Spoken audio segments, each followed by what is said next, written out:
Well, it's sort of a funny question, actually, because if we're talking about how long you have to sell a property, the only time you'd really have any timeline is if we're talking about a reverse exchange.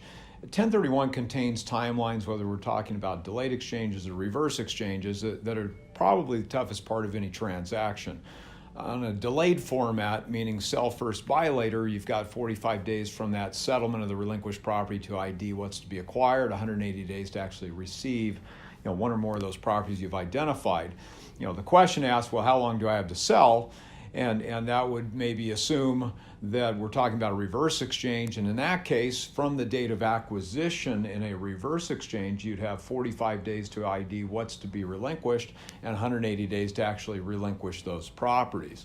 So if we're talking about timelines on a delayed format, how long do you have to sell? It's an unlimited time. I mean, really, it's a question of you finding what you want and making those things happen. But timing is the most critical issue in any 1031 exchange.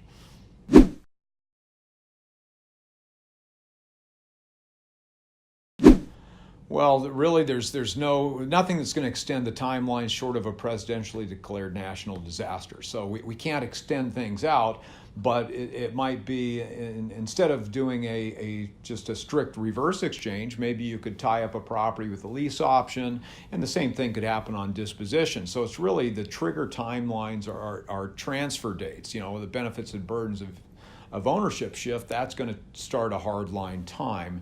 And as soon as we're in those hard line time periods, as I said, short of a presidentially declared national disaster, you're not going to have extensions. So it's really critical that you get things done in those timelines. And once again, whether we're talking about a reverse exchange, you've got 45 days from acquisition to ID what's to be sold, or a delayed exchange where you've got 45 days from that settlement of the relinquished property to ID what you're going to buy, with a total of 180 days. And I guess I should clarify also, it's 180 days or the due date of the tax return. So if we're looking at late in a calendar year, if you're looking at a situation where you're not going to be completing the transaction before, let's say, April 15th, then you need to file for an extension so you can get things done. That's one of those sort of sneak up things that can bite you if you're not aware. Years ago, did have a client, actually a broker that had a partner, and he knew the rules, he knew what was going on, but his partner ended up filing the return before ever talking to him, before the transaction was completed, and boom, that triggered the end of the 180 day. In that situation, it was the due date of the tax return that triggered the end of the exchange period.